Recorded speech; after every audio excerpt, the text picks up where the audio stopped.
Hello there, Jets fans, and welcome to episode number 70 of the JetStream podcast. I am Travis Rubik, and we have got the wrong entrance music right now. It's okay, it's awesome. Do we? Yeah, this is not the original, that's not what we use anymore. Oh, okay. It's totally different, but you know what? That's okay. Alright. This is like the original. Yeah, this is like the first thing we played. That's like what I sent you the first time. You're like, this is way too long, bro, so we need to cut this down. Well, but you know what? 30 seconds later, here we are. Yeah, now we're at the We spot made- we would have been about 20 seconds ago earlier. we made it. I'm Travis Rubik. Today's April 6th. It's me, Joe Clark, Neil Noonan, in case you didn't catch that. For the first time ever, we just lost some people. Well, that was probably because of the long intro. Yeah, probably. We start the episode. Yeah, I'm gone. We are live on Periscope for the first time ever. So obviously, those of you who are listening to this downloaded don't give a crap, and this is something that you can't experience anyways. But in the future, there will be live streams of the JetStream podcast. I'll probably do some pre-show stuff so you guys can see how exciting it is when Joe drives up to my house and picks me up. And we're gonna do some of that. I think so. Oh, I think we're gonna give them all the behind the scenes. Where I walk up to your car, say "What's up, Joe?" and you're like, "Nothing much," because I'm here to pick you up. Yep. So And we've got about a 30-second car ride ahead of us. Yep. And I always text Neil when we get in the car on the way, and then 30 seconds later, here. Yep. I don't know why. I just do it. I need those. Yeah. Well, there you go. It's perfect. Now I feel like it actually means something. We never would have had this conversation That's if it very wasn't true. for that. I don't All right. respond, but I need them. Yeah. I do. Oh, that's why I just give people what they need. Yeah, you know? all It's right. just what I do with my life. It's just so wonderful. A few things to talk about today. Can the season? We're going to talk about if the season can be called a success if the Jets miss the playoffs. We're going to talk about Pavlik's questionable Masterson nomination. We'll see if we get to talking about tanking in the NHL. Depends on how much time we take to get through those other things. Because you know what? There's a lot of things going on today. March Madness is wrapping up. Jets are playing in about 10 minutes. I think they start. Better Call Saul season finale is coming on. So lots of things going on today. Some stuff about Thunder Bay and their arena plans. We got to update you guys on who won the JetStream Fantasy Hockey League. Our awesome and spectacular regular segments. But the first thing we're going to do today, let's talk about this last week of the NHL season. Coming up ahead of us where, well, let's make or break it time now, boys. A few things have kind of played in to how things are going right now. First of which I think we have to talk about right off the hop is Dustin Byfuglien suspended. This happened pretty early last week, so we kind of just missed that one. We always do. I swear yeah, the biggest things happen on Thursdays and It's Fridays. It's terrible. It always happens. Mondays or Tuesdays. By the time we start recording, it's almost old news. But Yep. you know what? We're going to talk about it anyways because we're dedicated people. So I'm pretty sure everybody who actually listens to this podcast knows what we're talking about. But Dustin Byfuglien did a nice little vicious cross-check to, I think it was JT Miller. Yeah. Yes. Yeah? Was it JT Miller? I did my research today. Oh, Perfect. Good. Yes, Nice perfect. little cross-check to the back of his neck. To his spine. Yeah, pretty much right into his spine. Perfect. 4-game suspension. What do you think of that, Joe? I'd say that's pretty reasonable. Yeah? That was vicious. Would you... There were a lot of people demanding less, which I thought was kind of ridiculous. I think you kind of... That was like... I'm sorry, you baseline. take what you get in that situation. Yeah, like... That's not a hockey play. Oh, not at all, which I don't understand. Like, at all. It's not a hockey play. No. In any aspect of the rule. Other than the fact that it was played within whistles, it was not a hockey play. It was unnecessary. It was violent. It was disgusting. And this is coming from a guy who loves Dustin Byfuglien. I think I've made that pretty obvious throughout my time with this show. Yeah. Do you think it should have been more? Or would you have given it... If let's put it this way, because I think this is how... In my opinion, this is almost how suspension should be handled. If you had a blank slate, like this is the first thing you're ever going to suspend, would you have given it more? Given a blank slate, I would have to go with I think like 4 or 5, something like that. I can't see going double digits for that kind of thing. But I mean that easily, like let's flip this around. That easily could have ended in a fairly severe injury, but it didn't, and that always comes into play when considering suspensions. Yeah. If you ever watch those suspension player safety videos, it always says whether or not the player was injured. So that plays a big role in it. And if that guy had some sort of spinal injury from that could have snowballed pretty quickly. Oh yeah. I personally, I think people are going to not like that I'm going to say this, but if that happened, let's say, okay, yeah, it's JT Miller. Don't know much about the guy. I don't think he's that great of a hockey player. Let's say that was Andrew Ladd. And Zdeno Chara comes off. Oh, yeah. And two-hand cross-checks Andrew Ladd directly on the neck. Yeah. People in Winnipeg would be calling for, 30-game suspensions, which is ridiculous. I honestly wouldn't have been surprised if he got anywhere between 8 and 10, and I think that's where it should have been probably.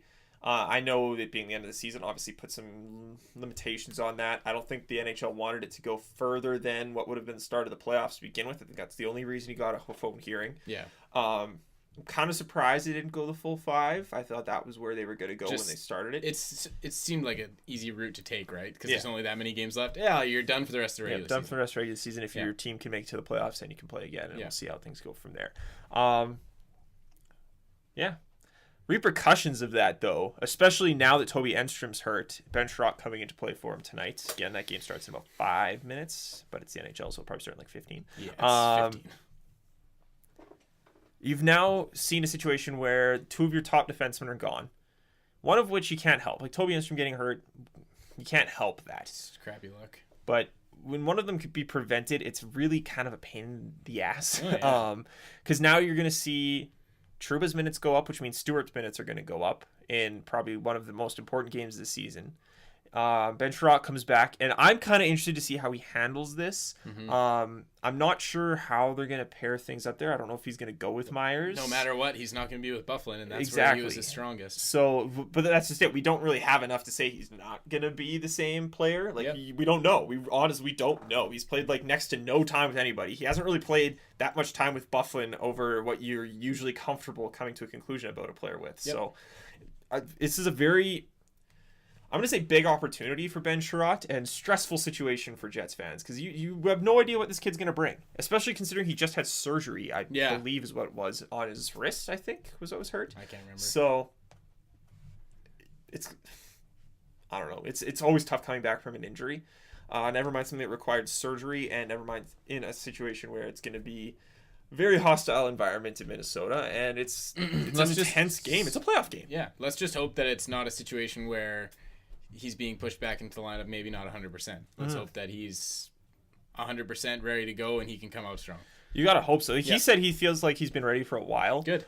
Which is good, but also kind of weird that he hasn't been playing if he was really that ready, but whatever. We'll see how things go. Whoa. Did he come out and say that he should have been playing? Whoa. Going against the coaching staff and the management. Was he a healthy scratch? And the doctors? That's crazy. Was he a healthy scratch? I don't know. In Evander Kane's definition, that was a healthy scratch. Yeah, I'd say so. Oh, this is nuts. There's how turmoil. How did this not blow up? That's really weird, right? Yeah. Like, doesn't that always blow up? Isn't it the same thing if any player said that, Joe? It's weird because he said he was ready to go even though he wasn't playing. Interesting. Interesting. One other interesting little thing that I find absolutely hilarious. It would take me coming on this podcast and saying how much of a shitty player Jim Slater was for him to start scoring goals. Of course, yeah. Like, absolutely. How typically you sound like a Travis Jinx is that? Yeah. I mean, he just like 3 goals in like 5 games or He something just had like like 2 or 3 this last week. Yeah. Which is I'm calling it now. Future headline. If the Jets make the playoffs, the leadership of Jim Slater shines through when the Jets need him most. It's going to be a headline in the playoff somewhere. push. Jim Slater came through. Of course. Depth that Chevy's brought this team. Jim Slater leading the way. More serious note. I'm telling you, it's going to come out. I'm telling you right now that will be a story. I have my doubts, but this leadership of Jim Slater will be dropped somewhere. Okay. He is a big guy that stepped up when the Jets needed him most. I'm calling it. Well, you can't say if they make the playoffs. You can't say he hasn't. That's what's coming. That's what's happening. No, shut up, Joe. You know that's not fact. It's fortunate bounces. Oh yeah, but he's not stepped up. You gotta get lucky. Okay, he's been lucky then. Yeah, there you go. He's not stepping up. He's getting fortunate bounces. Yeah. And playing with, all of a sudden, magically playing with Yuri Tlusty on his line, scores 2 goals. Oh, yeah. Right away. Wow, wonder what the real X factor is. Yeah, no kidding. Give Chevy all the credit you want for bringing in depth, because he has, and it's paid off huge so far. Yeah. Just don't give it to the wrong players. So if we look at the remaining games left in the season, I pulled up just this afternoon what everybody's got left. There's a few different scenarios that can play out here. The Vancouver Canucks, they're sitting at 95 points right now. They've got LA, Arizona, and Edmonton left. Okay, so realistically, they're probably going to get 2 wins there. Probably. Edmonton's been no help to the Jets whatsoever. So I think you're getting close to saying the Vancouver Canucks are probably going to be somewhere in the playoff race. Calgary's got Arizona tomorrow, the Kings, and then the Jets on Saturday. Okay. So you're looking at either Calgary or LA have to drop a point. Have to. They're going to lose a game somewhere. And then if they lose to the Jets on Saturday, you're looking at... There's a chance the Flames come out with 3 points, puts them at 96 points. There's a chance they come out with 2 points, puts them at 95. They could technically get none. Yes. But who knows how it goes there. Minnesota. The North Stars? Yeah, Jesus. Play the Jets tonight, obviously. Chicago tomorrow, Nashville, and St. Louis. So Yikes. I know not too long ago we were kind of talking about stop worrying about Mini because catching them's not the goal. Realistically, no one's talking about it. They've got the hardest schedule out of everybody. That's by far the hardest that you mentioned. Sitting at 96 points, there is a chance that they are the team if they lose out, which if they lose tonight and they lose against Chicago, all of a sudden, this is the interesting thing. If the Jets win tonight and tomorrow in St. Louis, that's another 4 points to them. They're at 96. If Mini loses to the Jets tonight, loses in Chicago tomorrow, they're sitting at 96. All of a sudden, that's tied for points. Yeah. Just like that. Yes, the Wild, they hold the tiebreaker with more regulation overtime wins. Stupid tiebreakers. But afterwards, they've got to play Nashville and St. Louis, where the Jets are looking at Colorado and Calgary. Should these next 2 days play in the Jets' favor on both nights, I'm feeling a lot more confident about the Jets getting in the playoffs than I would if I was a Wild fan. That's true. Have you seen Pittsburgh, by the way? Yeah. They're like on the brink of not making the playoffs. I know, right but now. the funny thing about that is they're not too far off point-wise from teams who are safe in the playoffs. It's weird. So it's just kind of a close race in the East, because I remember hearing that yesterday or the day before. They're right saying, there. Oh my gosh, out of nowhere, Pittsburgh's out of the playoff race, and then in a playoff like hunt, whereas they should have been safe at this point. I went and I looked at the standings, and I was like, they're only 3 or 4 points off from teams who have already saved themselves a spot in qualifying in their division. Yeah. So I think it's got to do somewhat with crappy luck for them. They've been reeling for a while, though. I saw stats where they've only picked up like 15 of a possible 40-something points. Yeah, well, I'm not saying that I'm not trying to defend them. Yeah. But hey, this time of year, 2 or 3 points makes all the difference, right? Like, again, talk about Minneapolis. Why do you keep calling them Minneapolis? I have no idea. Talk about Minnesota. They're, 4 points up on the Jets and Kings? And no one's even talking about them being in the race right now. Mm-hmm. Whereas they could easily fall back into things. Speaking of which, the Kings play Vancouver tonight, Edmonton tomorrow, Calgary, and then San Jose. So they've got, again, Edmonton not doing the Jets any favors. They have a bit of an easier schedule. It'll be interesting to see. I'm tough to say I want the Canucks to win tonight, but they're so far gone and are in the other division and whatnot. I almost would say, okay, Vancouver, beat LA, keep LA at 92, and then hopefully if Edmonton can pull off a back-to-back for LA win, that would be lovely too. That would be nice. Let's not count on that. Yeah, and then the Jets play Mini tonight, St. Louis tomorrow, Colorado, and Calgary. The Jets are still technically, it's weird because the Jets are still technically in control of their own destiny. If they win out, they're in the playoffs. It's that simple. Yeah. But again, when you look at the fact that Dustin Byfuglien's gone and Toby Enstrom's gone, it's a little scary. And have they been gone? Have they both been out together at any point this season yet? Were they out together in January when all those defensive injuries were happening? I can't remember. I cannot. I feel like they haven't both been out at the same time for an extended. I'm trying to think of Enstrom being out and Byfuglien still being a forward, but I think that change happened pretty quickly, didn't it? Yeah. Anyways, I feel like this might be the first in a while. Which is kind of scary. Yeah. If anyone on Periscope knows that, get at us. Let us know what's going on. Yeah. So if the Jets win out, again, they're in the playoffs. But if the Jets lose tonight and things don't go their way, which is usually how it goes, you're looking at a pretty scary situation. If LA wins tonight, LA's playing Vancouver. You've got a pretty tough road. Tonight's there's no such thing as a small game anymore. So the Jets absolutely not. No, they've got to come through. So kind of transitioning to our next topic here. Let's say things don't go the Jets' way, and they lose a few games and they don't make the playoffs. Can you still call this season a success? Because, I mean, even here, we were predicting them to finish pretty much in the basement of the Central Division. Yep. They were projected to finish in the bottom, everywhere. I think more people were more excited about McDavid possibilities than they were playoff opportunities at the start of this year. Yeah. There were people, Garrett and a lot of the non-emotionally charged analytic folk. Yeah. We're actually, and I'm not talking about they're going to make the playoffs because they love the Jets and they're never going to be bad folk who just don't want to face realisms.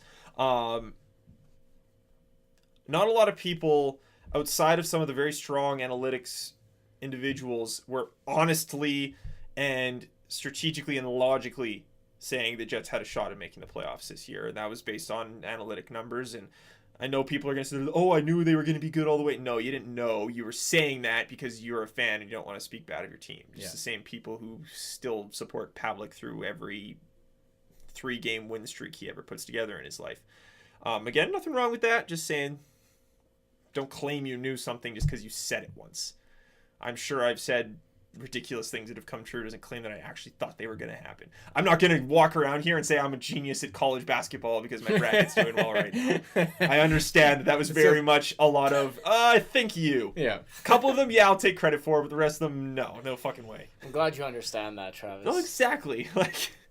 Like I said when in the pre-show, yes, my college basketball bracket's doing very well right now. Yeah, like I said in the pre-show, I'm not going to go out and start betting on it thinking I'm some college basketball guru at any stretch of the imagination now. I know what it is.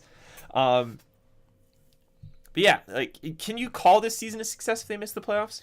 I think if you are coming from a Winnipeg Jets standpoint and you look at the changes that they made at the trade deadline and moving the pieces that they moved, bringing in some depth, that's clearly a we want to make the playoffs move. And if they don't make the playoffs, you can't say that that's a successful season. I mean, there's been positives, but Hutch in the beginning of the season and Pavlik too for the beginning of the season, putting together more league average numbers for the team overall, coming to the end of the season. But I mean, no, I don't. That's you failed. Yeah. You tried to do something and you didn't do it. That's a failure. Yeah. And if you try to make the playoffs and you don't make it, then sorry.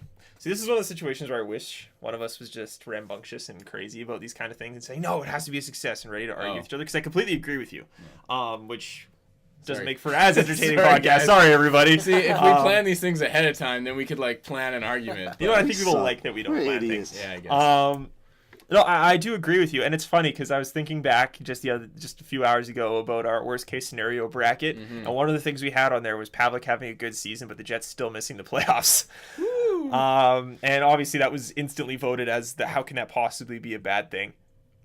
And I agree to a point, but that will depend on how the Jets play it out. If they miss the playoffs, it's almost like Pavlik's best season he's ever going to have goes to waste. Yeah, because it's not going to happen any better. I would be shocked if it did. It could. Again, yes, it could. He could have magically just become something amazing. I'm saying the odds are very strongly against that. Law of large numbers. Anything can happen. Exactly. Anything can happen. But it's probably not. Exactly. And like you said, there are plenty of positive individual things you can pull out of this season. Oh, yeah. I think a lot of us have seen the positives in Matthew Perreault. We've seen the positives exactly. And things like that. Byfuglien was moved back to defense. I think everyone's finally accepted that he is a very good defenseman. We don't have to deal with that anymore. We'll see. I think Paul Maurice sees him as a defenseman now, and he doesn't see him as an option to move as a forward. And I think a lot of people saw the power, especially this season, of what depth can provide. Yeah. And that Chevy can actually make a trade. And that things can actually... There are some positive steps for moving forward with this team. Oh, of course, yeah. But, again, I don't think you can call it a success because... You failed at your most basic of goals. Yeah. Even if you get swept in the first round of the playoffs, you made it there. Oh, and that's instantly successful. I will stand by what I've said the whole time. You just need to get there. Yeah. Lose 4 straight all day. Yeah. That doesn't matter. You were there. I mean, yeah, it matters to fans. And obviously, we want to win a Stanley Cup. Everybody wants to win a Stanley Cup. Everybody wants to win a playoff series. Everybody wants to win the conference. But you just need to make the playoffs. You need to have one playoff home game. That's all you need. And everyone's satisfied for another 3 years.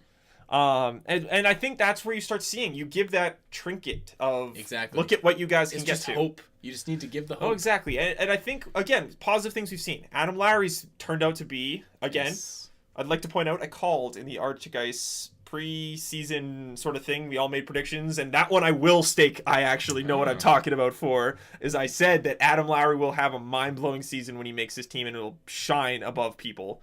and people will actually appreciate him as a great player, a great depth player for this team, and boom. There you go. Good job, I do know what I'm talking about sometimes. Scheifele, I think, has taken some good steps forward. Trouba, until recently, he's had a bit of a rough patch, has taken some big steps forward.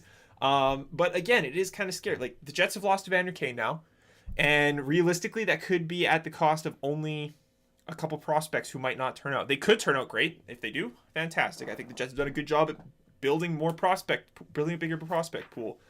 But if you lose Drew Stafford, if you lose Michael Frolik, if you lose Yuri Tolusti, if these guys all disappear, if you bring back Jim Slater, where were the benefits? Yeah. Well, they were there and then they all left. You had Exactly. 6 months of benefits. Exactly. So And then it turned. it could be very short term. Yeah. And that's one of those things where if you make the playoffs, you're okay with it being short term because you made that goal, right? Yeah, You exactly. achieved your goal. So now you can rebuild, and I think people would if they make the playoffs, I think people instantly have a bit more of a renewed faith in Chevy, or at least some people who don't believe in him before, and that maybe this guy can actually put a team together that can make the playoffs. Yeah. Maybe he will be able to make the moves that are necessary to push them a little bit further than where they were before.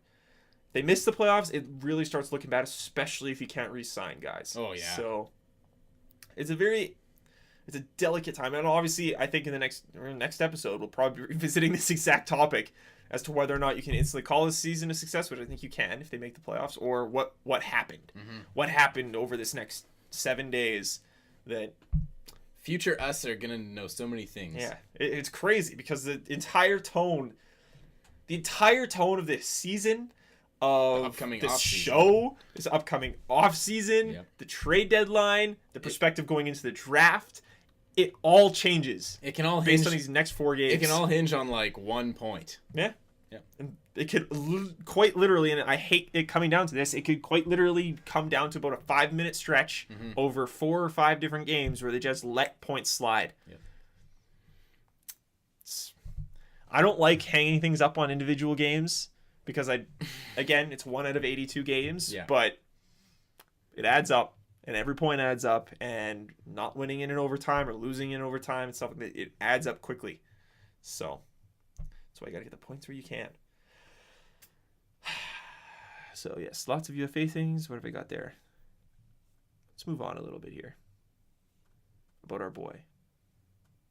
Our boy. Andrej. Oh.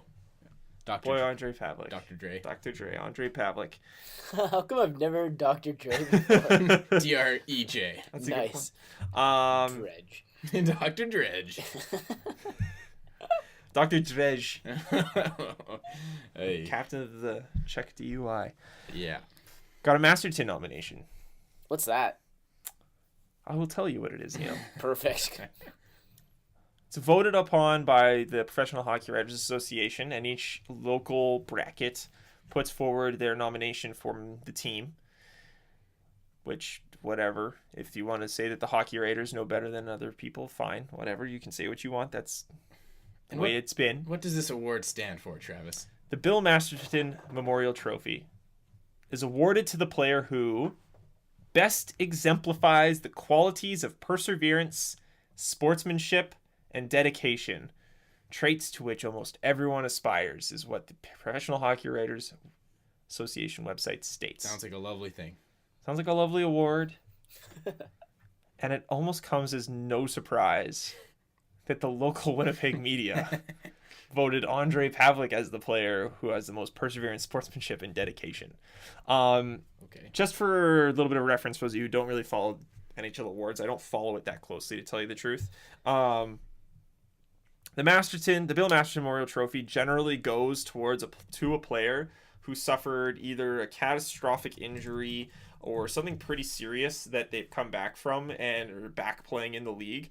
Let's go through some Do you have can we get a historical winners of this just so we can compare? I'll grab it in a second, but I just want to find something here. Bill Masterton, just for a background thing. This is just off of Wikipedia, and I'm pretty sure this is correct. He was a Canadian-American professional ice hockey center who played in the NHL for the Minnesota North Stars in 1967-68. And you're going to think, that's a pretty short career for a guy who had a trophy named after him. He's the only player in NHL history to die as a direct result of injuries suffered in a game. The result of massive head injuries suffered following a hit during a January 13th, 1968 contest against the Oakland Seals. Wow, so he died on the ice? That- Died because of something that happened on the ice. Oh, Escalated so not very on- quickly. I did not know that. Yeah. That is who this trophy is named after. He's First supposed to be player to somebody die! who keeps going and fights through something serious. Yikes. The Bill Masterson Memorial Trophy has gone to, let's go recent winners. Dominic Moore returned to the NHL in 2013-14 season after taking an 18-month leave of absence from the league. Blake Wheeler's just scored. Fucking right, suck a dick, Minnesota Wild. I like how you were like trying to think of I couldn't think of anything good to say. a non-graphic way to say it. Just suck a dick. Anyways, Dominic Moore won it in 2013-14 after taking an 18-month leave of absence from the league in the spring of 2012 to care for his wife, Katie, after she'd been diagnosed with a rare form of liver cancer, Then who did eventually she- died yeah. in January 2013. Then she died. Josh Harding of the Minnesota Wild, because he earned a shutout in his first start after being diagnosed with MS in the offseason. Max Pacioretty, who was knocked out of 2010-11 season following a hit that left him with a concussion and a fractured vertebrae. Ian LaPerriere, diagnosed with post-concussion syndrome after being hit in the face with a puck while blocking a shot. Did not play again after the injury, but continued to serve the team in several capacities, so he won the award. Jose Theodore had his best season since 2001-2002, and this is 2009-10, had his best season since 2001-2 following his son Chase's death in 2009 from complications stemming from his premature birth. Steve Sullivan in 2008-9 played 41 games this season after missing nearly 2 years with a fragmented disc in his back and a shattered groin. In 2007-2008, Jason Blake won it after he was diagnosed with chronic, I'm not even going to try, malignant leukemia, but still played a full 82-game season. 2006-2007, Phil Kessel missed 12 games because of testicular cancer and came back and kept playing. We need to stop. 2005-2006, Teemu Solani overcame a major knee surgery to score 90 points. 2003-2004, Brian Berard overcame an injury that rendered him legally blind in one eye. 2002-2003, Steve Yzerman eventually overcame several health problems but played only a small part. 2001-2002, Saku Koivu overcame lymphoma. 2000-2001, Adam Greaves awarded for all-around dedication to hockey. 1999-2000, Ken Daneko overcame alcoholism. Let's see what else we've got here. Lymphoma, meningitis, Okay. possibly Let's just- career-ending brain injury. Let's just those cut it right there. We've all got a pretty good idea of what it takes to win this award. And this is the explanation the professional hockey writers gave for giving Andrei Pavlik this nomination. In his 6th full season as an NHLer, Andrei Pavlik has demonstrated that pigeonholed players don't have to remain as such.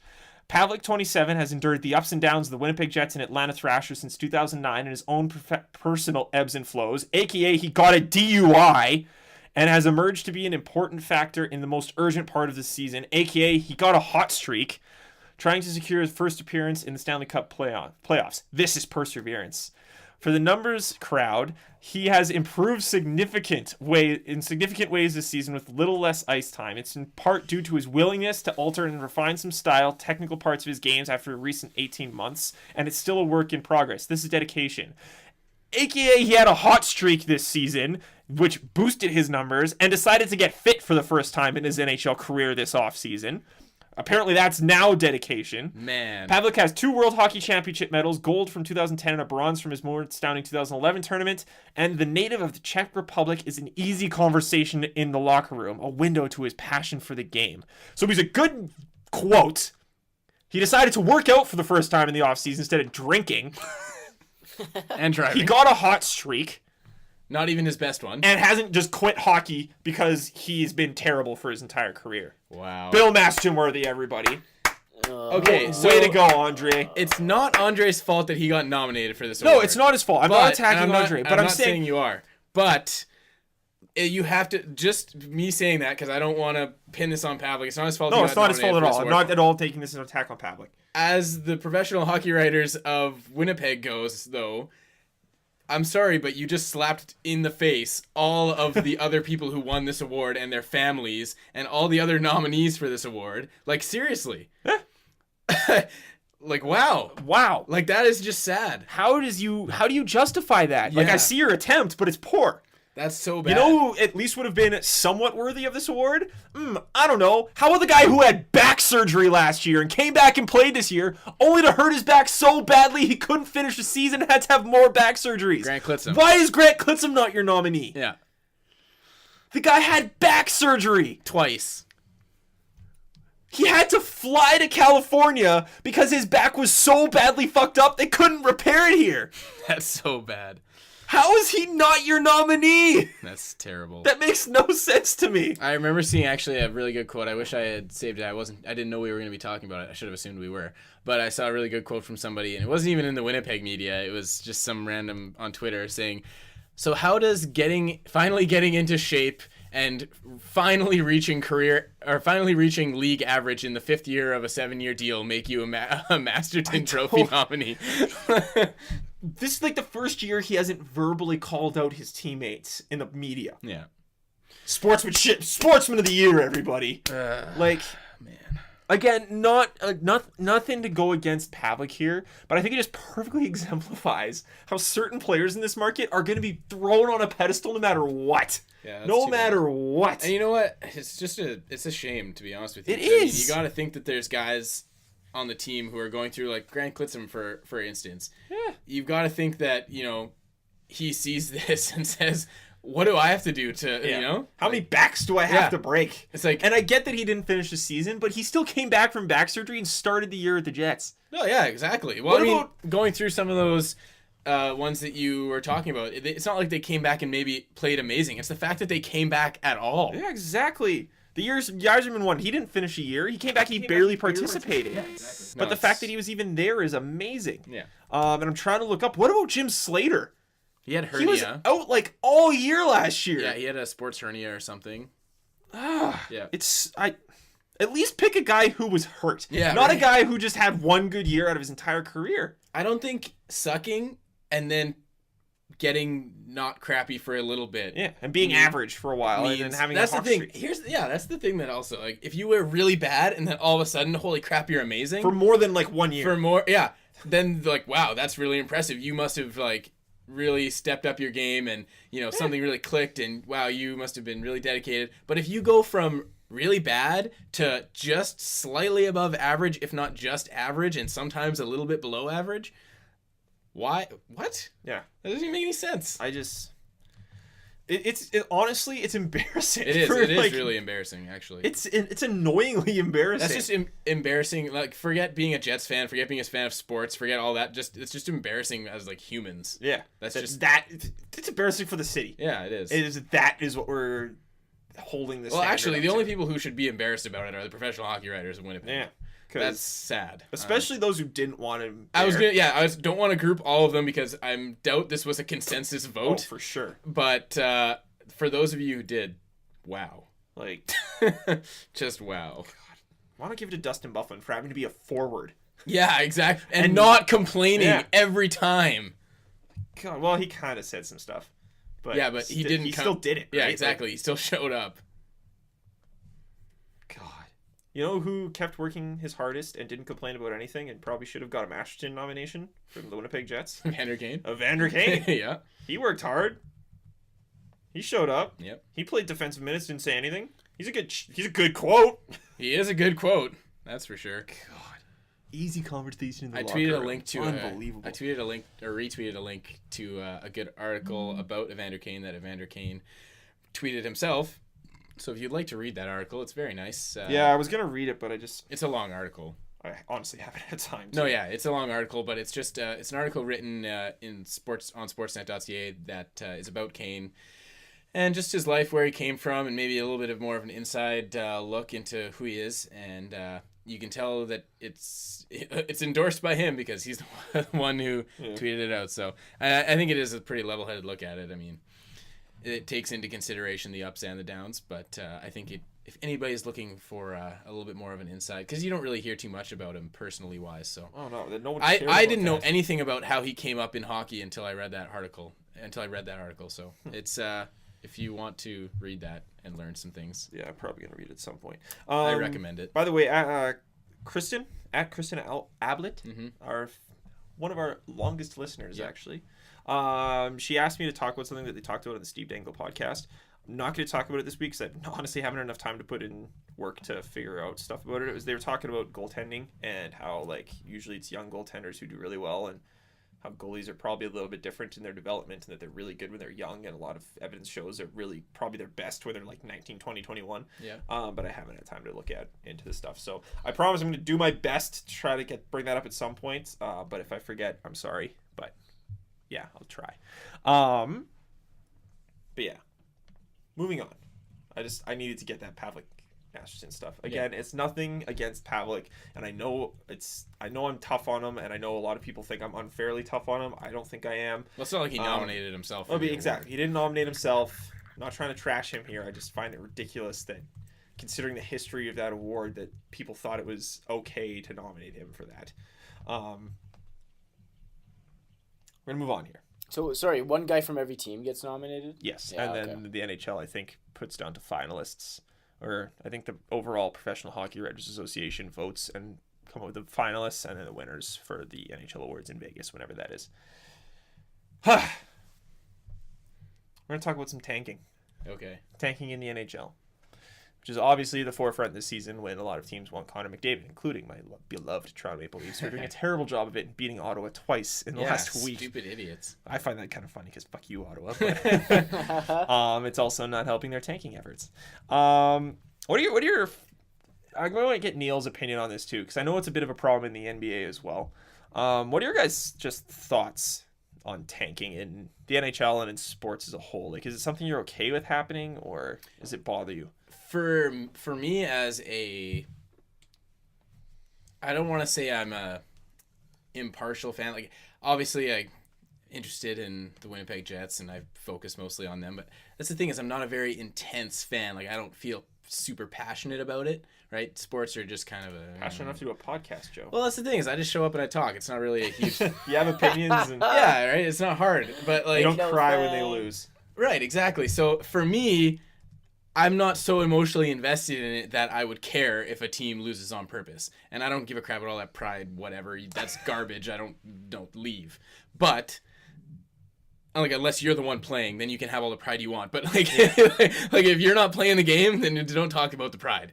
Hey, I have a lot of Leafs pride. Joe. Yeah, all right, relax. Get out of here. But no, I have no issue with it because I don't care. If you want to tank to get a better draft pick, go for it. Like, it doesn't affect me. But I completely understand if a fan is very emotionally invested and all that stuff, that they are like, well, why are you tanking? I want to see you guys win. Like, I'm paying money to go to this game. I want to see you guys put together a good team and win and whatever. I understand that side of it. See, that's where I'm almost kind of okay with tanking and think it's funny. Okay, I don't know how much Neil heard about this, but I'm sure you saw it, Joe. When the fans in Buffalo, for example, they cheered. Yeah, we watched it here. They were cheering, I think. Did we watch it here? When the fans in Buffalo cheered when, oh God, who are they playing? I don't think we watched Arizona. They were playing Arizona, and Arizona scored the overtime winner and in Buffalo. And Buffalo the fans cheered? in Buffalo cheered. That's awesome. And they were happy. They were booed when Buffalo tied the game late. That's hilarious. Obviously, the Sabres players aren't happy about that, and I understand that. Like, that would suck. Yeah. But the fans of the worst, like historically worst team in the NHL for the last 2 years are still showing up to your games, and they're still actively engaged in what's going on. Why? It's pretty big. Because of the optimism that's coming with Connor McDavid or Jack Eichel. Yeah. I get that it doesn't look good, but this is a problem in multiple sports. Yeah. There are terrible teams everywhere. It's the way sports are. There's going to be bad teams. Yeah. But if your team is so obviously going for something with it, What's the issue? it's almost like, okay, so? Yeah. Like, I get there's better ways to go about it, but like, Neil, it's a big problem in the NBA, isn't it? Yeah, I don't know if problem's the right word, but there are a bunch of teams, most notably the Philadelphia 76ers, who have taken to the plan of losing games to get higher draft picks. And I think a big thing to talk about, or a big point in this, is that I firmly 100% believe players and coaches do not tank. I don't think so either. It's front offices. I believe that as well. And I think there are a lot of fans that don't understand that, and they're just like, what the hell, why aren't you guys playing well? They're not set up for success in any way. Yeah. But I think it's a league problem. I think it's smart front office guys. They coming in, they're just like, we're going to get what's the goal? Stanley Cup or NBA champions. Exactly. Like, it's That's to their win goal. the whole thing. Well, their goal, as owners, their goal is to make money, right? Right. which comes with obviously winning championships. Exactly. And then gate money comes with more playoff wins, stuff like that. But if you're 10th, 12th in the conference and you're stuck in the middle and you're not going to get a high draft pick or make the playoffs, then you're really going nowhere. Yeah. So I think it's just a lot of smart front offices saying that we have to be bad for a long time because that's the model for success, especially in the NBA. I'm not sure about Detroit Red Wings and stuff like that, but it's teams that really built well throughout the draft, and they have hung on to cornerstone stars. Yeah. And they've stuck around for a decade or two, but that's how successful teams are built. Like the Oklahoma City Thunder, they were awful when they were the Seattle Seahawks, Seattle Supersonics. And they were awful for a long time. They had 3 top 5 picks in a row. Then they got Kevin Durant, Russell Westbrook, James Harden. And that's how you build, right? And you can't get those top picks if you're good or even if you're in the middle. Mm-hmm. So I really think it's the league's problem that they have to figure out a way to not give incentives to lose. Yeah. See... Yeah, and actually Travis Yost wrote an interesting article about how the only way to get rid of tanking is to just get rid of the draft. And I think, I'm sorry if I'm misquoting this, I don't have the article in front of me, I read it like a week and a half ago. We were going to bring this up last week, but there's too much to talk about. I think his thought was if you just eliminated the draft, and it would almost make it fair for the players too, because what player wants to go to a crap team and just possibly dwindle away in a shithole for your entire career?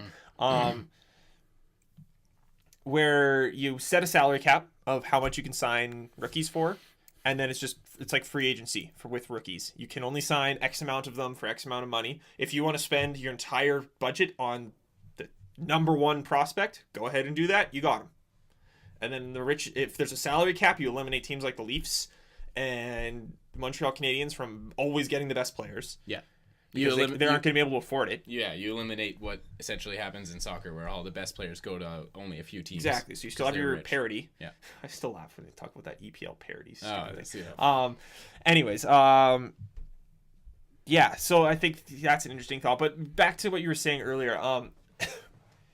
I think if an owner, and you're mentioning how front offices and that's where it kind of comes from. I think if an owner, who ultimately are the people who need to be happy. Like, they're the ones who are putting the money, taking all the risk. If an owner is willing to take the chance of their entire fan base getting pissed off at them and potentially not buying tickets for a year, with that opportunity to get the face of the league in the next draft, power to them, really. Like, it's their choice. It's their property.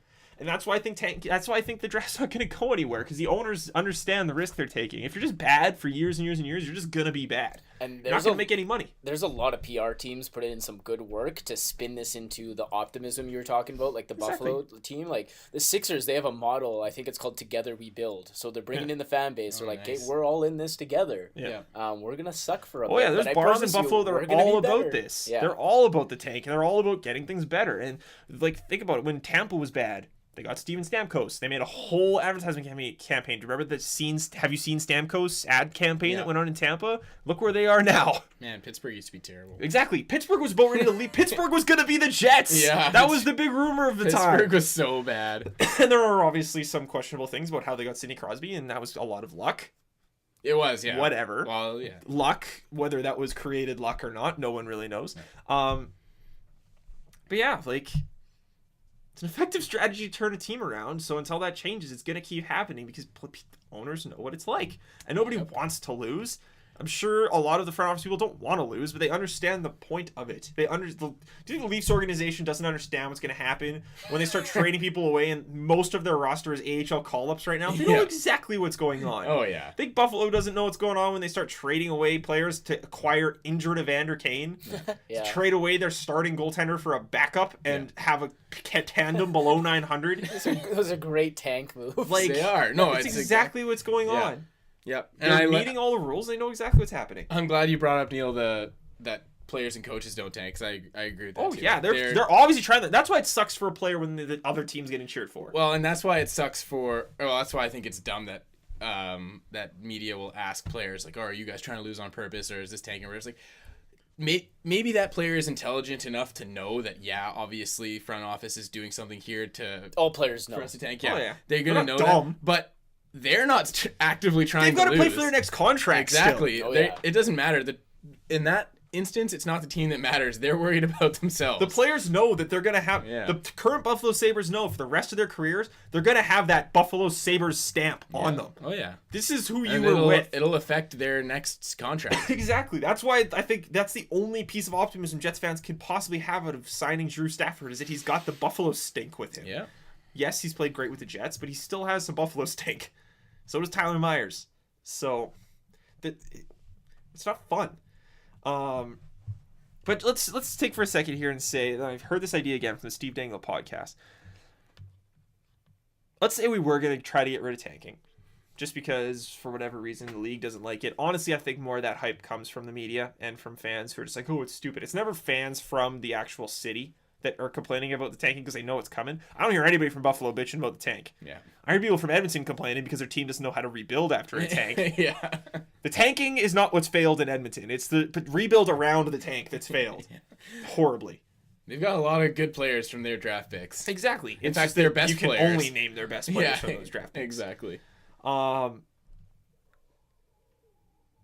the Steve Dangle podcast actually had an interesting idea. There's a couple ideas they threw out, and I want you guys to kind of let me know what you think. The first was that the bottom 3 teams in each conference get randomly assigned the top 6 picks. So it kind of just goes in. It's kind of like the lottery now. But everybody has an equal chance. But everyone's got the equal chance. So like the top 6, I don't know the math, whatever this 100 divided by 6 would be. They've each got that percentage of chance of getting the first overall pick. So you can kind of tank to the bottom 6, but after that, there's not much of a point. So you might as well just keep some guy. I think you're still going to see tanking. And I think it might happen a little sooner because you got that much better of a chance. Yeah. So I'm iffy on that one. But this one that apparently came from the Sloan Conference, I thought was actually kind of interesting because it still gives those really bad teams a shot. But I think it's going to prevent you seeing the drastic sell-offs and the acquiring a backup goaltender and the really, really bad tank jobs. And apparently at the Sloan Conference, I can't remember who actually brought this up. He said that the draft order should be decided by the number of points accumulated after the team was eliminated from the playoff race. So, if a team really sucks, they're eliminated a month before the season ends. However many points they get in that last month, if they get the most points in that last month, most points till the end of the season, then they have the first overall pick. Whereas a team that was like eliminated the second last day is going to maybe get like 2 points, and they're probably going to be right before the cutoff. Yeah. And those teams that get eliminated throughout the playoffs are eliminated and ranked accordingly. I thought that might actually be kind of interesting because then it kind of has that would be. We know we want to be bad, but we know when we get eliminated, we've got to be good again. Because if we just lose the last 13 to 20 games this season, that's not helping us at all. We need to win games That here. wouldn't be helping Toronto right now. Oh, exactly. They'd be brutal. Yeah. They'd be screwed. They'd be getting that middle of the range draft pick. Yeah. And yeah, it kind of still sucks for the right on the edge of the draft. It's hard to get rid of the stuck in the middle group, even with that, bottom 3 in each conference or with the gaining points after. There's still always that in between where it's just like, wow, sucks to be you. But it still gives teams something to play But I for, think right? it gives a lot more of a chance to not be that guy. Yeah, and then you have something that your team should still be winning games. And I think they brought up an interesting point, like, could legitimately make teams that suck buy players at the deadline because they want to start getting better and win as many games as they can. Because if you could get a couple good players at the deadline, add in your prospect that you just got that was good, and suddenly you're a good team. So I think that would actually be...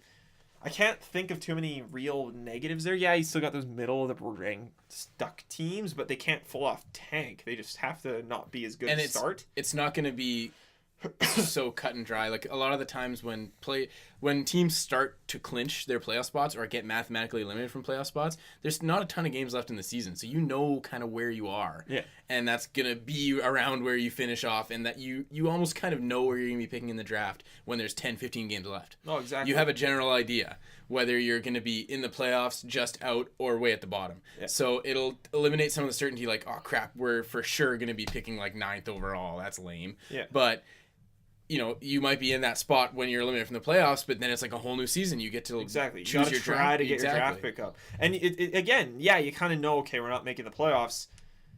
You got to find that fine balance of we have to get eliminated and we can't just keep losing when we're eliminated. We need to start winning games again or else we're not getting anything good out of this. Yeah. And I think it does leave that opportunity for certain teams to really suck. And like, again, the Leafs, they're not a good team. They could still also not get a great draft pick. And then I think fans would start getting pissed. Yeah. But I think you also limit a lot of the selling, and it makes the offseason a lot more interesting. So I think that's when you're going to start seeing a lot more of the moves. Yeah. Trade deadline may not be that interesting, but thank God you get fucking trade deadline day off the air because it's been brutal the last 10 years. Yeah. So drink every time you hear puck moving defenseman. Oh God.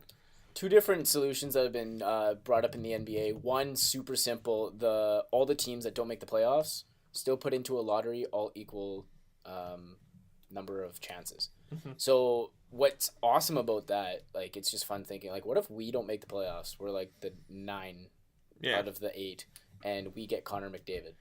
Yep. How exciting would that be to see one of those middle teams who are on the brink all of a sudden get a star? The only reason I don't see that is because then you're still there's a good chance that you keep getting those like Buffalo could just be awful forever now, and that's that's true. But again, you don't want to reward losing necessarily, but it's almost a skill tanking, right? So for sure. And then the alternate one, which has been tossed around a lot, is the wheel. So imagine a wheel with 30 spokes, so 30 draft picks in one round. That, and then all the teams on the outside, that wheel just keeps turning. So you know what pick you're getting in what year, and it just keeps rotating. So you can plan in the future. Okay. So you're like, I know in 2017 I got that 9th pick, but I know in 2018 I got the 1st pick. That's cool, actually. Yeah, I do actually kind of like that. It's been tossed around a lot, and it's been modified with a lot of people talking on the net. So like in quadrants, there would be a certain amount of like top 5 picks. You would only get like maybe 1 and 4. And then the other quadrant, you'd get 2 and 5 or 3, whatever it is. But that way, but the thing with the NBA is people's picks have been traded up to 2022 or something. Oh, so it'd be so hard to organize we would have to wait until that time, or we would have to cut off trades of picks so that we can get that implemented. But it's a fun idea to toss around for sure. Yeah, that would actually be pretty interesting. Because if you went right now and looked up, and I have no idea what it is, when the furthest from today draft pick was, and then this offseason said, okay, we're going to have a lottery just so you don't have Anaheim automatically getting that first pick there, because who knows. But I don't think anyone's even probably taken a prospect look that far in the future yet. Randomize it, and then there you go, your first 1 to whatever. The only problem I see with that is expansion, is where do you plunk those expansion teams in? Because if you're going along the route to that 1 to 30, and let's say they have that plan, and this is the year it's supposed to start next year, and then this year they expand. And then Seattle comes in, and you're like, ah, crap. Where do you put them? Does that team that was planning for the first overall pick get boned? Does this team get boned? Yeah. Somebody's going to get screwed along the way. Yeah. So, yeah, it'd be interesting to see. Maybe if they did it. No, because then it wouldn't necessarily be fair. I like the idea. I would just be wondering about expansion, because every league wants to have the opportunity to expand, and I don't think they'd be willing to wait 30 years for every team to get a first overall pick before they would expand. Before you expand, yeah. Yeah, it would be interesting. A lot of interesting ideas. Yeah, it's cool to just sports fans talking about it. It's cool to think about. Because it's obviously something that interests people. We're talking about it, but I don't know. I don't necessarily hate it as much as other people do, so I'm okay with whatever they want to do. Two quick things before we get into our regular segments, because we got to get going soon, because tip-off in the NCAA final is coming up soon in a half-hour time. Thunder Bay arena plans falling apart. So it sounds like the AHL might be here for a while. They're officially not building the arena in Thunder Bay, so they don't really have anywhere to go unless there's something else going on that no one's really talked about. They could still leave. We also know that the average ticket price will be approximately $20, so very affordable for people. Wow. Joe was very, very pleased. I'm so happy. So yeah, it should be good. No name yet, so we're still waiting for that news. I have a feeling the Jets are probably going to wait till the... Sorry, I have a feeling True North... just throwing things. Yeah, I got really aggressive there. I feel like True North's probably going to wait until the Jets season is over before they announce anything with it. So could be as soon as next week. Yeah, I guess. Other thing we got to bring up, JetStream Fantasy Hockey League. We officially have a winner of the inaugural JetStream Fantasy Hockey League. We'll see if we do it next year. I'm not sure. Maybe. Yeah. Might have to change some things if we do it next year, but I think there's quite a few people who would be interested. Our good friend Arby, Ryan Blight, was the inaugural winner of the JetStream Fantasy Hockey League. So Arby, if we ever do get clothing made, we'll have to throw something your way on the on us, I guess, because you win. Damn. He laid on a good whooping. Yeah, Pity, yeah, sorry, Pity, but you got owned. You did your best. But Right, dude. yeah, you kind of got your butt kicked. All right. Regulation's over, folks. Overtime's ended, so it's time for a shootout. Oh, I like that. Oh, yeah. You thought about that one for way too. Joe kicked some ass last week. Yeah, I was However- Pity. Yeah. Joe was the RB. I was Arby. That's right. All right, boys. Here we go. First question.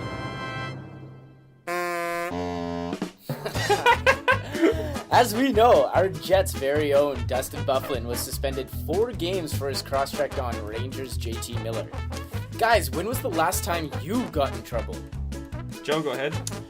The last time I can remember getting in trouble, like really sort of severely, was when I was, I want to say 9 or 10, and my mom specifically told me, we were at some sort of like festival. She's like, don't go to this place or whatever. Like, don't go there. And I can't remember what it was. It was like, don't get French fries. Like, I wanted to get French fries. She's like, no, don't leave. There's too many people around. I could lose you.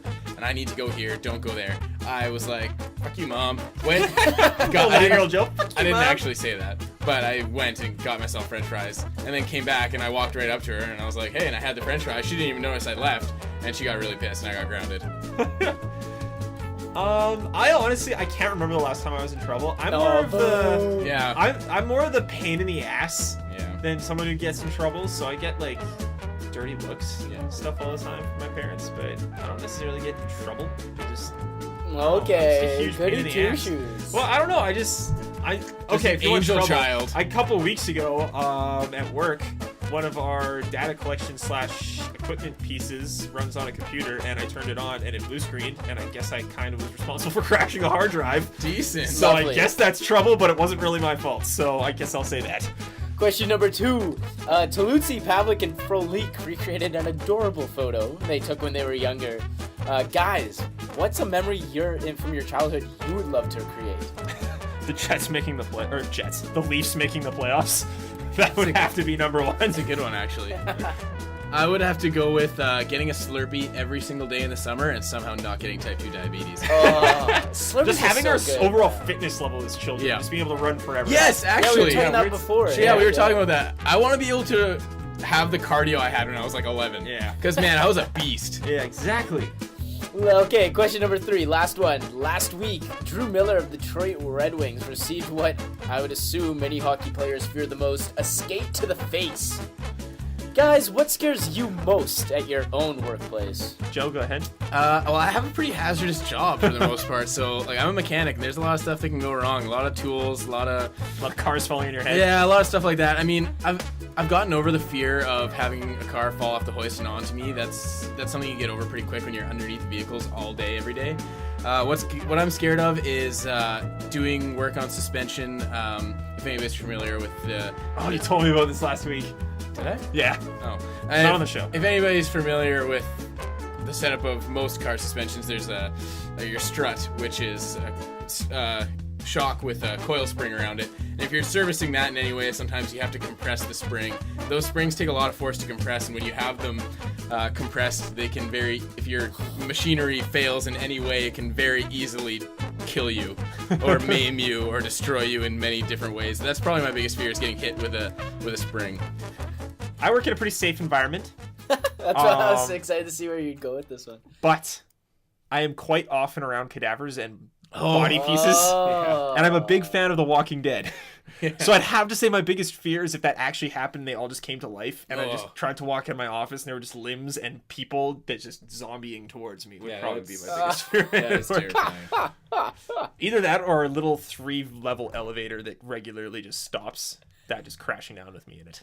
That's a big fear. Yeah. Freaking elevators, man. I'm giving this one to Joe, though. God damn it. 2-0 in in the a row. JetStream shootout. Travis, you gotta up your game, man. What's Mostly going on because here? you never got in trouble when you were a kid, Yeah. and this guy said, "Fuck you, I'm getting fries" to his mom. I got in trouble as a kid. I just can't really remember any big things. I didn't get grounded. Like, my parents didn't ground me, so. I hardly got. That was like one of the very few times I got grounded as a Yeah. child. I was okay. Okay, what do we got here next? Let's do things we learned next. Switch things up a little bit so we don't always just talk about Joe and his greatness consistently. Joe, did you learn something? I did. I actually learned something that's kind of interesting and related to hockey, which is not normally stuff that we do on this. But anyways, what I learned this week, Erik Karlsson, just very recently, I think as of this weekend, became the fastest defenseman to 300 points in over 17 years. Jeez. So that's pretty good. He's second fastest guy who is Swedish to ever do it, or Swedish defenseman anyways. Second fastest Swedish defenseman to make that milestone, only behind Börje Salming, who did it in 6 less games, which, I mean, that's pretty close. Like, that guy was a legend, Yeah. Börje Salming. So Carlson did it in 393 games. Salming did it in like 387 or 6 or something like that, or 38. So, yeah, that's pretty impressive stuff. So good job, Erik Karlsson. Yeah, it's well quite done. impressive. I'd like to say Salming was a Toronto Maple Leaf, so Okay. Well, they used to be good. yes, at one point. Yes, at one point. Thing I learned. Tampa Bay Lightning are doing their ticket sales in a very interesting way, and it's pissing some people off, and I don't understand why. Like playoff tickets? Yes, playoff tickets. Okay. Basically, Tampa Bay started selling playoff tickets, I think, last Friday, but they were restricting the sale only to residents in the state of Florida. Okay. So you can only purchase tickets to a credit card tied to a Florida address. They also prohibited non-Lightning team attire in the Chase Club, which is a premium seating area. So I get that people are you are allowed to do that? you can do whatever the hell you want. It's your building. You can do whatever you want, really. I guess. So I understand that some people are a little iffy about it and don't like it, but hey, if they think they could sell the building, they want it filled with Tampa Bay Lightning fans. Why not? Go right the frick ahead. I just think gonna it's more of a to get rid of the extra ticket sales that people are just trying to make $1 bazillion off of Yeah. it. So, hey, do what you please. Yeah. I'd be kind of pissed if I was planning like a Florida vacation or whatever, and I wanted to go to a Tampa Bay playoff game, and then you're just like, oh, nope, sorry, you're on vacation, can't come. Yeah, but if you're in the state, you could if you wanted tickets, you could find tickets. yeah, like- probably. It can't be that difficult to find tickets. So I'm sure people, now that this is available, there's going to be people who are living in Florida buying the tickets and then reselling them to people who want to buy them Possibly. from out of state. possibly, I don't know, but hey, do what you want. It's gonna happen regardless. So, Neil, what did you learn this week? Well, classic Reddit, just having tons of information, fun information. The movie Goon, that was, if I'm not mistaken, filmed here. Yeah, I It think it was. in was. Winnipeg. Like Portage La Prairie. Yeah, as well. Sean yeah. William Scott, Stifler, if you guys don't know, the hockey movie. I haven't seen it. It's Neither have I, it's really. pretty- it's I'm pretty pretty sure it's an awful it's, movie. It's horrible. Oh, jeez. Well, this might be a reason why, though. It averaged 2.48 fucks per minute. Yeah, I believe that. What? Yes, and 231 fucks in the entire movie, Nice. which is good for like the top 20 of all time. Some other notables in the past maybe 5 years or so. 22 Jump Street, 1.78 fucks per minute. The All right. Wolf of Wall Street. Get this. That does not surprise me. No, not at all. Get this. This is top 4 all time. 3.16 fucks per Wow. minute. Wow. 569 fucks in Hey, one movie. That's impressive. Only That behind is a lot.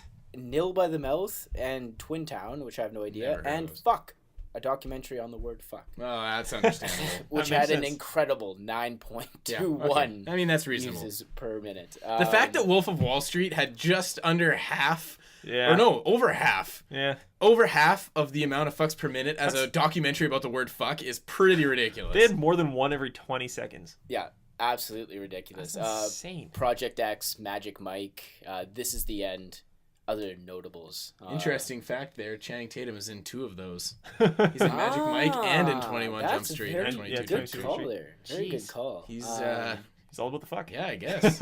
And then a lot of Seth Rogen movies as well. Of course. Pineapple Express, Zach and Miri make a porno. This is the end, like we said. I just love Pineapple Express. It's one of my favorite movies. One of the best, absolutely. Yeah, but absolutely. yeah, I was looking at the list for half the episode. So All right, that's fair.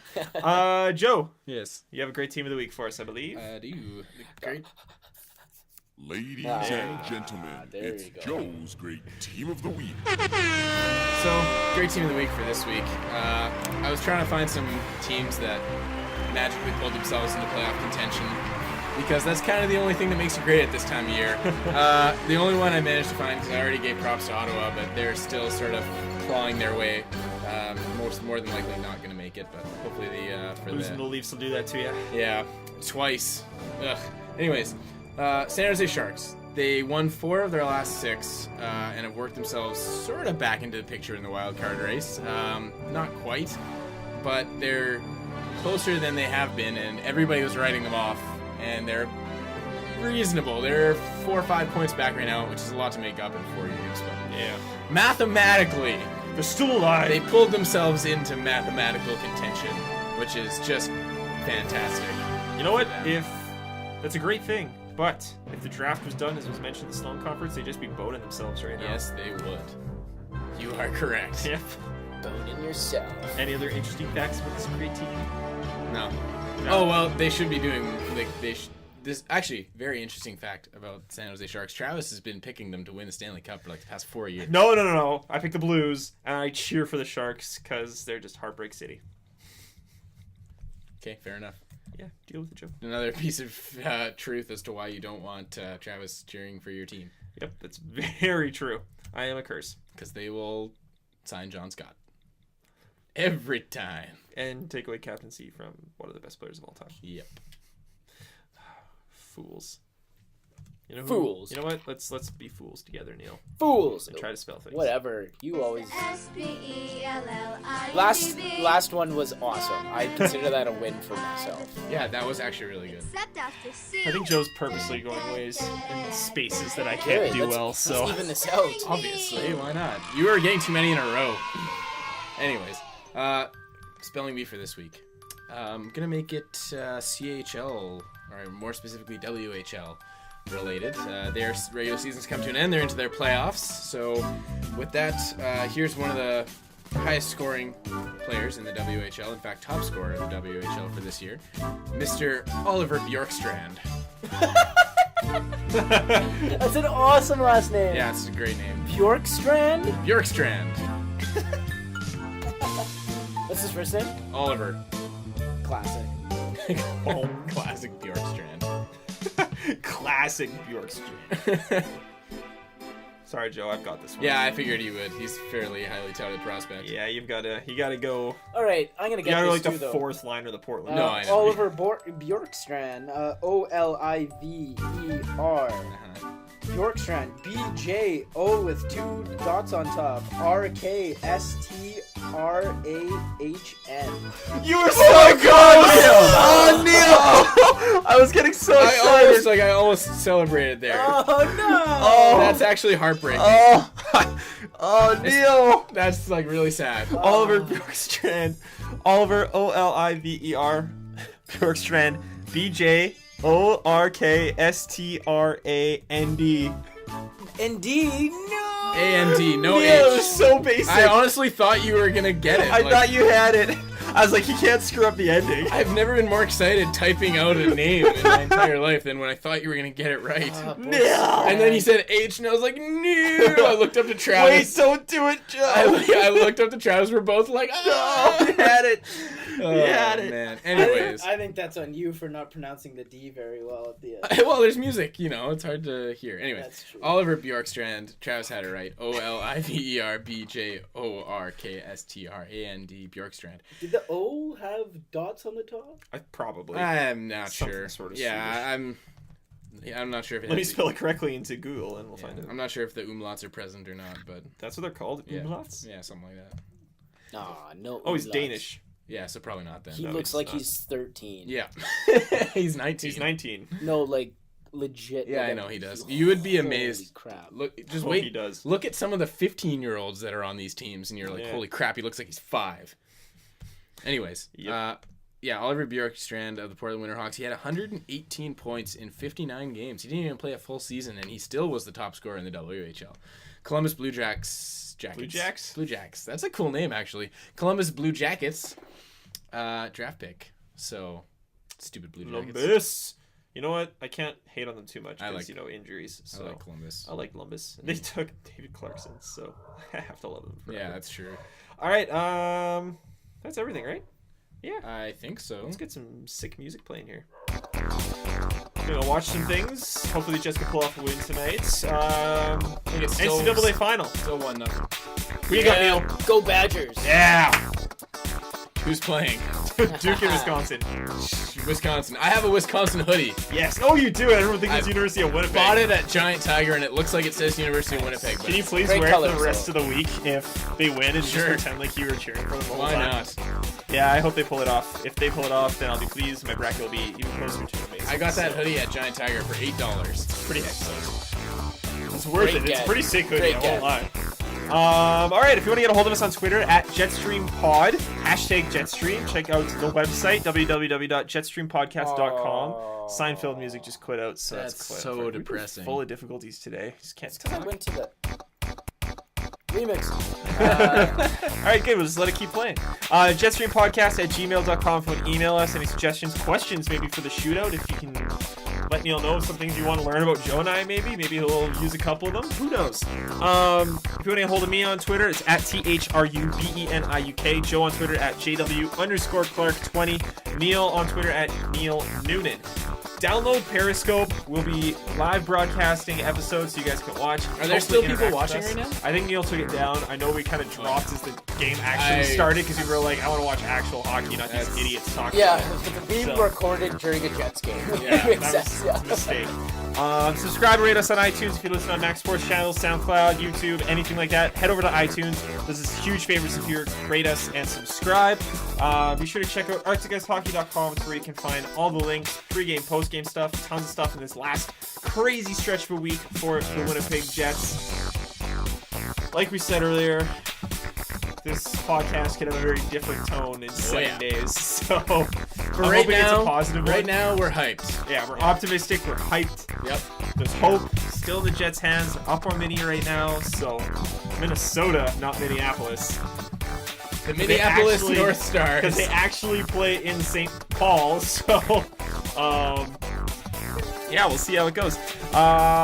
Thank you all for listening. We'll be back next week. We kind of have to talk because in a few weeks I'm not going to be here for a week, so we'll have to figure out what's going on there. It's right in the playoff race. It'll just be me and Neil. Who needs you? Honestly, I could Skype in. That would be sweet, actually. Possibly on We'll see, Sunday we'll see. night, maybe. We'll So we'll have see. to see how that We works should out. get a guest host. We should start Yeah. nominating people to guest Ooh. host. Trevor, Garrett's away. Trevor, Justin Rowan, Oh my Harvey. goodness. Okay, we'll talk. If you guys are interested, We'll let talk. us know. We'll We'll see if talk. it can happen. Anyways, thanks everybody for listening. Have a great week. Go Jets, go.